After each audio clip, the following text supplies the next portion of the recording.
Namaste, Tammie ji. How are you? Namaste, Vikas ji. I'm well. How are you? I'm good, very good. Let's make a little introduction for our viewers. Hello, today is with us today a very special guest called Miss Tammie Day, and she runs a called Vibrant Women Retreat for the especially for women, and it's like a travel retreats. And she's started from Bali and Egypt now and India and expanding its I think to Europe also. And okay, so I go over to you, Tammie. So can you please tell about yourself and your Vibrant Women Retreat?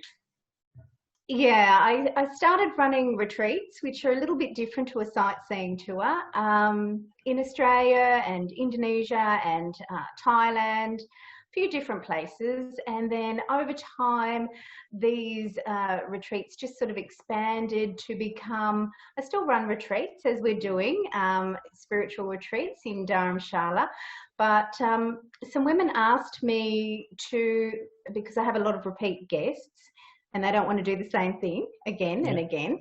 Yeah. So they asked me, well, some of them do, but especially once they come to India, they want to keep coming back, which is why we have to keep coming up with new tours for them to do.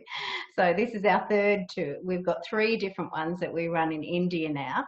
Yeah. But they just asked me, you know, would I do something maybe in India? Yeah. And so at that time, because I was running retreats, of course, I thought of Rishikesh, and I thought, what do they mean, like a yoga retreat? Or and they said, oh no, just go see the Taj Mahal and other things. And I said, oh, like a sightseeing tour. And they were like, yeah, let's just go and have a look around India. And I said, well, you know, there's people already doing that. Or, you know, called travel agents or tour guides. Lots of people doing that already. And Yes. they said, but we like you and we like what you do. And then the thing that really cemented it for me was, I know you're a lot younger than me, Vikas, but the Marigold movie, which is kind of a bit old now, Yeah. the Marigold movie #2 came out. Yes. And it reminded me how much I just loved that movie. And I just, sitting in my lounge room on my phone, I thought, I just wonder if that's a place. Like, Yeah. is that actually a place or a movie set or whatever? So I just Googled it and I found the Ravla Kempur. And I was like, right, I'm going to have a New Year's Eve party there. I'm going to take my women and Yeah. I'm going to have a New Year's Eve party there. So then I contacted you and I said, this is what I want to do on this tour around Rajasthan, and let's go here for New Year's Eve. And you organised it for me. Yeah, I love that tour. It's just still, it's one of the highlights of my year. I don't get sick of it. In fact, every year, Yes. because of course you're taking people on tours and they haven't been before. But when you've been somewhere several times, you know, maybe it's not as new or exciting, but this always still is for me. And I have to say, I don't get sick of seeing the Taj Mahal. Every time I leave, I look over my shoulder. I know I'm going to be back. And, you know, I just love everything about that whole area. Yeah. Okay. So like you founded this like around 8 years ago, Vibrant Women Retreats. And Yep, okay. 2011. So what is the idea about like only women thing? I know it's a strange question, but you know, only women. I know it's very sexist. I'm sorry, but it's only women and you, Vikas. Yeah. It's only women and you. You're the special one. Okay. Yeah. What happened was previously to doing this job, I worked in a women's health centre, and I provided counselling and support for women for quite a few years. And then I had to move location, and I explained to these women that I wasn't going to be working there anymore, so that's it, see, goodbye now. And they were like, what do you mean goodbye? Like, how are we going to see you? I said, well, you're not, we're finished, I'm leaving this job, goodbye. And I developed some quite strong relationships with some of these women over 5-6 years. And so I said, look, what if we put together like a retreat once a year and catch up, you know, even though we're not going to see each other as, and because it was a women's health centre, I'd only worked with women. And so it just sort of became a women's retreat. Yeah. And then I did try to open it up to men at one point. And it was just a bit weird because you don't get enough men. You just get one or two and like 15 women. And then it kind of just changed the dynamic. Yes. So after that, and then I also tried couples as well, like husband and wife, or but the men didn't really want to come. Yes. So, you know, it's kind of tricky. It's a formula that works because there's a lot of women that want to travel in safety. Yes. And I think now more than ever, that's really important, that all of our travel partners are well trusted and that we feel safe and that we're going to be taken well, you know, care of. So for safety and security for women, if you don't have anyone to travel with, or even if you do, to take all the hassle out of it, they seem to like this small group, 12 to 18 women. So that's kind of how it came about.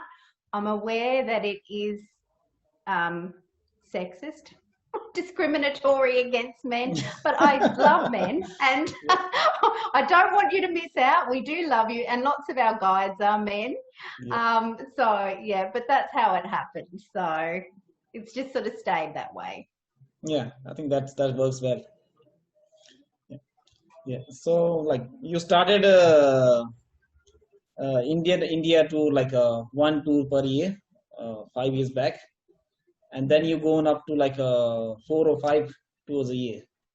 So like, do you know what things attracted you in India that you, or what interest came that you decided to add more tours per year? So I have to say, prior to people asking me directly to run tours in India, I never would have come to India. Yes. It was not on my list. I was like, oh, that's going to be such a hassle. I can't be bothered. It's going to be so noisy and chaotic, and getting people on buses and, you know, the logistics. I was just like, oh, I can't be bothered doing that. It's too hard. And I already visit lots of places that are, you know, a bit easier in terms of getting around. One thing that people might not realise about India is that it's a very large country and it's a very diverse country. Yes. So not so much the people are lovely and friendly everywhere, and there's some dominant cultural things that run through the whole of India, but each region has its own you know, specific cultural practices, even though some things unite all of you, like special days or, you know, spiritual ceremonies, etc. So the north is, and often on our tours, we have to catch flights because, you know, it's just too far to, you know, we don't want to be spending 2 days on a bus when we could be getting somewhere and seeing things. Yeah. So I've also been to southern India. Sort of Goa, which is in the south, but not right down the south. Yeah. So, you know, Goa is very beachy, tropical, laid back, holiday kind of destination, tropical paradise. And then I've been to Mumbai, which is crazy cosmopolitan city, but I love Mumbai. It's very cosmopolitan, and compared to Delhi, which is quite commercial. Yeah. And then, well, Agra is a whole different kettle of fish too. It's busy and chaotic in its own way. But then those beautiful medium-sized cities of Jaipur and Jodhpur and Udaipur, all the pearls.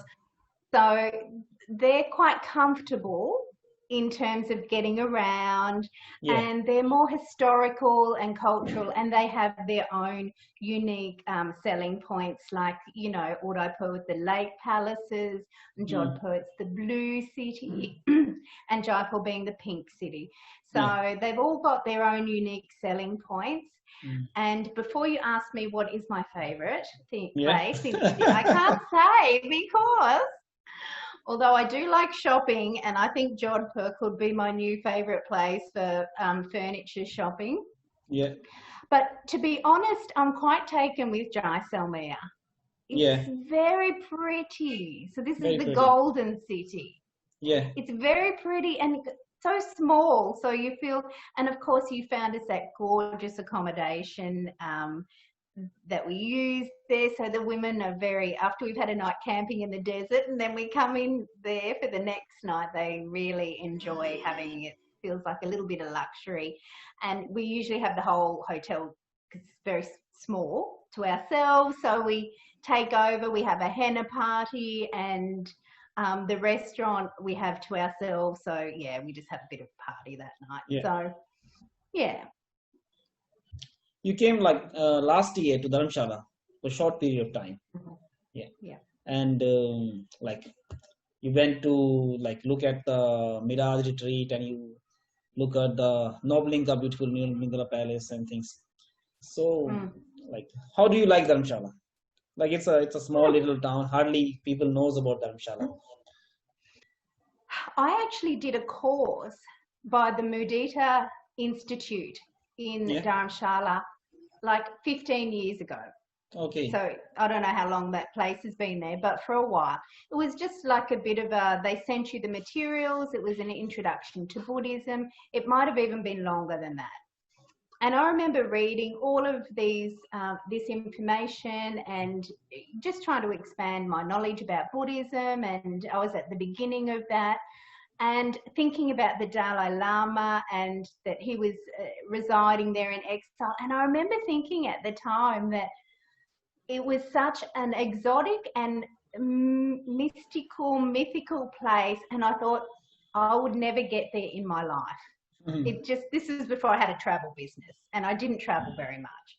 And I just thought this was a place that, and I remember feeling very sad that I would never get to see this place.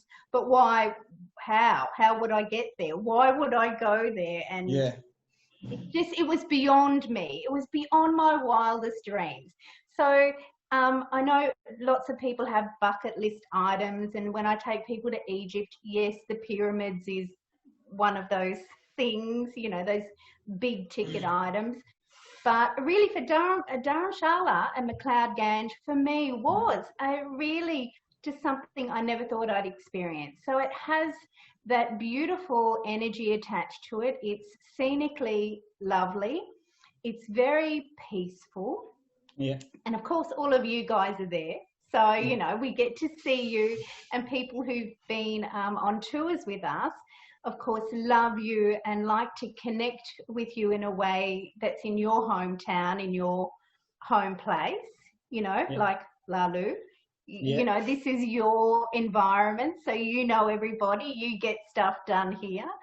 And it's provincial, so it kind of has a rural feel to it when you're outside of the towns. But it's really lovely. It's just people working in the fields, and all of those nunneries too. Yeah. Wow. You know, these nuns, beautiful, like, you know, they're beautiful working nuns, you know, so peaceful, you know, everything. And the environment, it's kind of big sky country too. So I don't know if you know what I mean by that, but we don't all live places where we can see the sky. So, and mountains have a very powerful energy to them anyway. So just to be surrounded by that. And one thing I thought might happen was I thought I might get car sick, because I know if I go too much windy roads, but that didn't happen to me. So I was very grateful. It doesn't sort of feel like that. Oh, and the highlight too, another thing that was great was the tea plantation, because I'm still drinking that black tea that I bought there. Oh, sorry, white tea, which is still black tea, but white. And I have to get back so I can get some more because I've nearly run out. And I bought a lot of tea in Sri Lanka, and I've visited quite a lot of tea plantations, but that tea is the best.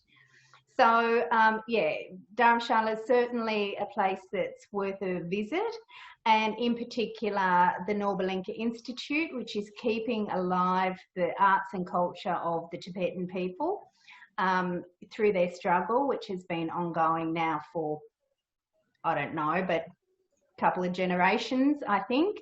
And they're very fortunate that the Indian government and people have been so accommodating and welcoming and allowing them to keep their culture and religion alive in a different country. Yeah, you're supposed to visit this April with a group here, but you couldn't. But I must tell you, I'm still waiting for you there, and for your friends or the women who travel with you. There's a lunch pending in my home for all your friends. So I'm still waiting for you in my home. Oh, because you were going to regret the day you said that, because you know they will be there. Everyone's dying to descend upon you and your gorgeous babies, children, and meet Pappy and your mum, and all of the lovely stories that you've told us during our travels with you. So that's very generous of you to offer to have us visit your village and where you live. So I'm looking forward to it. I'm staying positive about some sort of safe resolution to this current situation, and it's serious enough that people are working pretty hard on resolving things. So, you know, I'm hoping by the end of the year, we're going to have some sort of good information and some options maybe about travel for next year. Yeah. Okay. Thank you, Tammie. So I won't take you much time. So hope to see you pretty soon in India. And till then, namaste. Thank you very much. Okay, thank you, Vikas. Have a good night. Lovely to see you, even though we're so far away. And I can't wait to see you and all of you in person. Okay. Thank you. Namaste. Thank you.